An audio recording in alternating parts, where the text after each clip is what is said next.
क्या एक film star सच में तमिलनाडु की राजनीति का सबसे बड़ा चेहरा बनने जा रहा है? जिस विजय को लोग कभी सिर्फ पर्दे का हीरो मानते थे, आज वही करोड़ों की दौलत, जबरदस्त फैन फॉलोइंग और राजनीतिक ताकत के दम पर सत्ता के बेहद करीब पहुंच चुका है। लेकिन आखिर अचानक ऐसा क्या हुआ कि तमिलनाडु की पूरी राजनीति हिल गई? और क्यों अब हर तरफ सिर्फ विजय के नाम की चर्चा हो रही है? और दोस्तों, विजय थलापति की संपत्ति को लेकर हुआ ऐसा खुलासा जिसने हर किसी को हैरान कर दिया। जी हां दोस्तों, जब से विजय की पार्टी ने तमिलनाडु में बहुमत हासिल किया है, तब से पूरे देश में सिर्फ एक ही नाम की चर्चा हो रही है, और वो नाम है विजय थलापति का। एक तरफ लोग उनकी राजनीतिक जीत की बातें कर रहे हैं, तो दूसरी तरफ उनके बैंक अकाउंट में पड़े पैसों ने सबको चौंका दिया है।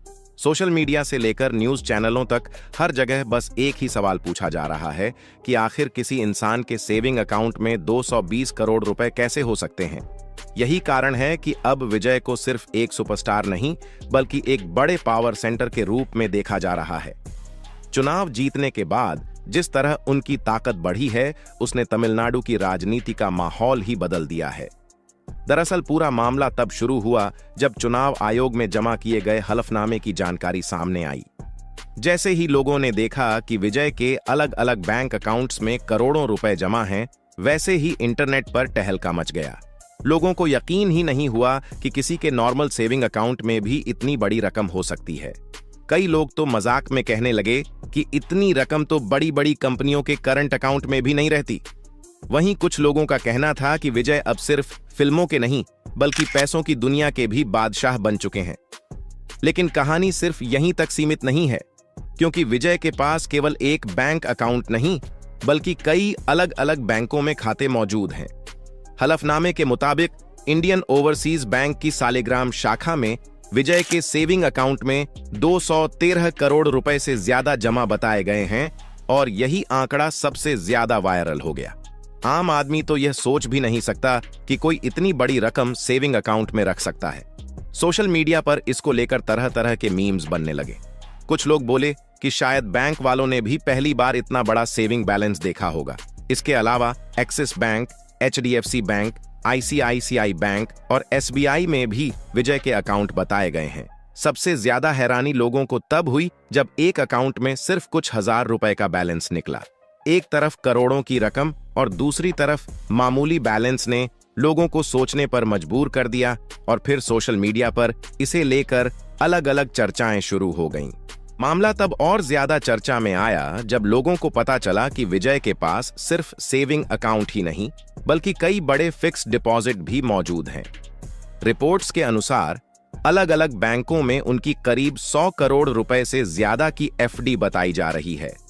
एक्सिस बैंक में भारी रकम की FD, इंडियन ओवरसीज बैंक में करोड़ों का डिपॉजिट, HDFC बैंक और SBI में भी बड़ी रकम निवेश की गई है। अब लोग यही सवाल कर रहे हैं कि आखिर विजय ने इतनी बड़ी रकम बैंकों में ही क्यों रखी हुई है? क्योंकि आमतौर पर इतने अमीर लोग अपना पैसा बिजनेस या शेयर मार्केट में लगाते हैं, लेकिन विजय का तरीका थोड़ा अलग नजर आ रहा है। कुछ फाइनेंशियल एक्सपर्ट्स का मानना है कि विजय बहुत सोच समझकर निवेश करते हैं और ज्यादा रिस्क लेना पसंद नहीं करते, इसलिए उन्होंने अपने पैसों का बड़ा हिस्सा बैंक डिपॉजिट में रखा हुआ है। वहीं कुछ लोगों का यह भी कहना है कि राजनीति में आने के बाद विजय अपनी आर्थिक ताकत का संदेश देना चाहते थे, ताकि हर किसी को पता चल जाए कि वो सिर्फ फिल्मी दुनिया के स्टार नहीं, बल्कि बेहद प्रभावशाली और ताकतवर इंसान भी हैं। अगर कुल रकम को जोड़ लिया जाए तो सिर्फ बैंक अकाउंट और FD मिलाकर विजय के पास 300 करोड़ रुपए से ज्यादा की रकम बताई जा रही है, और यही आंकड़ा लोगों को सबसे ज्यादा हैरान कर रहा है। क्योंकि आमतौर पर लोग किसी अभिनेता की नेटवर्थ के बारे में सुनते हैं, लेकिन बैंक में इतना बड़ा कैश डिपॉजिट बहुत कम देखने को मिलता है। अब विजय की तुलना सिर्फ एक फिल्म स्टार से नहीं, बल्कि बड़े उद्योगपतियों और ताकतवर राजनीतिक चेहरों से भी होने लगी है। ऐसे में सबसे बड़ा सवाल यही उठता है कि आखिर विजय ने इतनी बड़ी दौलत बनाई कैसे? इसका सबसे बड़ा कारण है उनकी फिल्में। पिछले कई सालों से विजय साउथ फिल्म इंडस्ट्री के सबसे ज्यादा फीस लेने वाले एक्टर्स में गिने जाते रहे हैं। उनकी लगभग हर फिल्म बॉक्स ऑफिस पर करोड़ों की कमाई करती थी, और इसी वजह से उनकी फीस लगातार बढ़ती चली गई। कहा जाता है कि एक वक्त ऐसा भी आया जब विजय एक फिल्म के लिए करीब 150 करोड़ रुपए तक फीस लेने लगे थे। सिर्फ फिल्म की फीस ही नहीं, बल्कि प्रॉफिट शेयरिंग से भी उन्हें भारी कमाई होती थी। फिल्म रिलीज होने के बाद ओटीटी राइट्स, सैटेलाइट राइट्स और म्यूजिक राइट्स से आने वाले पैसों में भी उनका हिस्सा रहता था। यही वजह रही कि उनकी कमाई बाकी कई बड़े अभिनेताओं से काफी ज्यादा हो गई।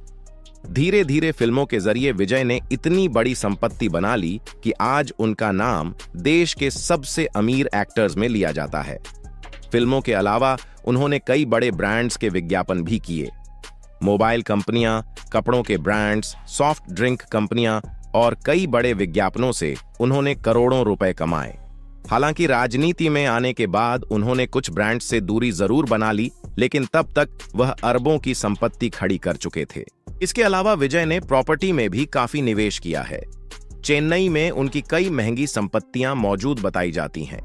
रिपोर्ट्स के मुताबिक उनके पास आलीशान बंगले, लग्जरी ऑफिस और करोड़ों की कीमत वाली जमीनें हैं। उनकी लाइफस्टाइल भी हमेशा चर्चा में रही है। महंगी कारें, हाई सिक्योरिटी और शानदार घरों की तस्वीरें अक्सर सोशल मीडिया पर वायरल होती रहती हैं। उनके कार कलेक्शन में कई लग्जरी गाड़ियां शामिल हैं, जिनकी कीमत करोड़ों में बताई जाती है। लेकिन सबसे खास बात यह रही कि विजय ने हमेशा अपनी इमेज एक आम आदमी वाले सुपरस्टार की बनाई। उन्होंने कभी खुद को जरूरत से ज्यादा दिखाने की कोशिश नहीं की और यही कारण रहा कि जनता के बीच उनकी पकड़ लगातार मजबूत होती चली गई। लोग उन्हें सिर्फ अभिनेता नहीं, बल्कि अपने जैसा इंसान मानने लगे और यही चीज बाद में राजनीति में उनकी सबसे बड़ी ताकत बन गई। जब विजय ने राजनीति में आने का फैसला किया, तब बहुत से लोगों को लगा कि यह सिर्फ फिल्मी दुनिया का एक प्रयोग है, लेकिन धीरे धीरे हालात बदलने लगे। विजय ने जनता के बीच जाना शुरू किया, लोगों के मुद्दों पर बोलना शुरू किया और फिर उन्होंने अपनी पार्टी टीवी के यानी तमिलगा वेत्री कजगम का ऐलान कर दिया। शुरुआत में कई लोगों ने उनका मजाक भी उड़ाया, लेकिन विजय चुपचाप अपना संगठन मजबूत करते रहे। उनकी रैलियों में भारी भीड़ जुटने लगी। खासकर युवाओं के बीच उनका क्रेज तेजी से बढ़ता दिखाई दिया। लोग घंटों सिर्फ उनकी एक झलक पाने के लिए खड़े रहते थे। धीरे धीरे विजय ने खुद को सिर्फ फिल्म स्टार नहीं, बल्कि जनता की आवाज के रूप में पेश करना शुरू कर दिया और यही बात लोगों को पसंद आने लगी। लेकिन असली हलचल चुनाव नतीजों के बाद शुरू हुई, क्योंकि अब सवाल सिर्फ जीत का नहीं, बल्कि सरकार बनाने का था। विजय की पार्टी सबसे बड़ी ताकत बनकर जरूर उभरी, लेकिन बहुमत का आंकड़ा अभी पूरी तरह उनके पास नहीं पहुंचा था। तभी तमिलनाडु की राजनीति में ऐसा मोड़ आया जिसने हर किसी को चौंका दिया। अचानक खबर आई कि कांग्रेस ने विजय की पार्टी को समर्थन देने का फैसला कर लिया है और बस यहीं से पूरा राजनीतिक माहौल बदल गया। कई सालों से डीएमके के साथ दिखाई देने वाली कांग्रेस का अचानक रुख बदलना किसी बड़े राजनीतिक झटके से कम नहीं माना गया। जैसे ही यह खबर सामने आई, न्यूज चैनलों पर बहस शुरू हो गई और राजनीतिक गलियारों में चर्चाएं तेज हो गईं। लोग यही पूछने लगे कि आखिर कांग्रेस ने इतना बड़ा फैसला क्यों लिया, क्योंकि जिस गठबंधन को लोग मजबूत मान रहे थे, वही अब कमजोर पड़ता दिखाई देने लगा था। दरअसल कांग्रेस लंबे समय से तमिलनाडु में खुद को कमजोर स्थिति में महसूस कर रही थी। डीएमके के साथ रहने के बावजूद पार्टी को वह राजनीतिक स्पेस नहीं मिल पा रहा था जिसकी उसे उम्मीद थी। पार्टी के कई नेताओं का मानना था कि अगर तमिलनाडु में दोबारा मजबूत वापसी करनी है तो किसी नए और लोकप्रिय चेहरे के साथ जाना होगा, और यहीं विजय की बढ़ती लोकप्रियता ने कांग्रेस का ध्यान अपनी तरफ खींच लिया। चुनाव नतीजों के बाद जब यह साफ दिखने लगा कि युवा वोटर्स तेजी से विजय के साथ जुड़ रहे हैं, तब कांग्रेस ने ज्यादा देर नहीं लगाई और समर्थन का ऐलान कर दिया। इस फैसले ने विजय को सरकार बनाने के बेहद करीब पहुंचा दिया और यही बात डीएमके के लिए सबसे बड़ी चिंता बन गई, क्योंकि अब मामला सिर्फ सीटें हारने का नहीं, बल्कि सत्ता हाथ से निकलने का हो चुका था। राजनीतिक गलियारों में चर्चा शुरू हो गई कि कांग्रेस ने यह कदम सिर्फ वर्तमान नहीं, बल्कि भविष्य को ध्यान में रखकर उठाया है। उधर विजय के समर्थकों में जबरदस्त उत्साह देखने को मिलने लगा। सोशल मीडिया पर लोग कहने लगे कि अब सरकार बनना लगभग तय है। विजय के घर के बाहर भीड़ बढ़ने लगी और पार्टी कार्यकर्ता जश्न मनाने लगे। दूसरी तरफ डीएमके खेमे में बेचैनी साफ दिखाई देने लगी। इसके बाद तमिलनाडु में छोटे दलों और निर्दलीय विधायकों की अहमियत अचानक बढ़ गई। हर किसी की नजर अब उन नेताओं पर टिक गई जिनके समर्थन से सरकार का आंकड़ा पूरा हो सकता था। खबरें आने लगीं कि कई छोटे दलों के नेता विजय के संपर्क में हैं और कुछ निर्दलीय विधायक भी समर्थन देने को तैयार बताए गए। इसी बीच रिसॉर्ट पॉलिटिक्स की चर्चा भी तेज हो गई। राजनीतिक दलों को डर था कि कहीं उनके विधायक टूट न जाएं। कई विधायकों को अलग अलग होटलों और रिसॉर्ट्स में शिफ्ट किए जाने की खबरें सामने आने लगीं। कुछ को दूसरे राज्यों में भेजे जाने की बातें भी होने लगीं ताकि दूसरी पार्टियां उन्हें अपने पक्ष में न कर सकें। तमिलनाडु की राजनीति अचानक पूरी तरह फिल्मी मोड़ लेती दिखाई देने लगी और जनता हर अपडेट पर नजर बनाए हुए थी। इस चुनाव में सबसे खास बात यह रही कि युवा वोटर्स विजय के पीछे पूरी ताकत के साथ खड़े दिखाई दिए।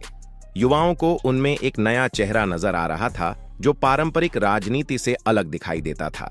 विजय की सभाओं में सबसे ज्यादा भीड़ युवाओं की देखने को मिल रही थी। सोशल मीडिया पर उनके वीडियो करोड़ों बार देखे जा रहे थे और उनकी लोकप्रियता लगातार बढ़ती जा रही थी। उनके फैंस अब उन्हें सिर्फ फिल्म स्टार नहीं बल्कि उम्मीद के रूप में देखने लगे थे। कई लोगों का कहना था कि तमिलनाडु में पिछले कई दशकों से राजनीति लगभग एक जैसी चल रही थी, लेकिन अब पहली बार जनता को लग रहा है कि बदलाव सच में संभव है। यही वजह है कि इस चुनाव को ऐतिहासिक बताया जाने लगा। तमिलनाडु की जनता अब सांस रोककर अगले फैसले का इंतजार कर रही थी, क्योंकि यह सिर्फ सरकार बनाने का मामला नहीं रह गया था, बल्कि उस बदलाव की शुरुआत माना जा रहा था जिसकी चर्चा पूरे देश में होने लगी थी। लोगों को लगने लगा था कि सिनेमा से निकला एक चेहरा अब राजनीति की सबसे बड़ी कुर्सी तक पहुंच सकता है। और शायद यही वजह है कि आज तमिलनाडु की राजनीति एक ऐसे मोड़ पर खड़ी दिखाई दे रही है जहां से बहुत कुछ बदल सकता है, क्योंकि कभी फिल्मों के पर्दे पर जनता का हीरो बनने वाला विजय अब असल जिंदगी में भी लाखों लोगों की उम्मीद बन चुका है। और अगर आने वाले दिनों में वह सरकार बना लेते हैं तो यह सिर्फ एक राजनीतिक जीत नहीं बल्कि उस सोच की जीत होगी जिसने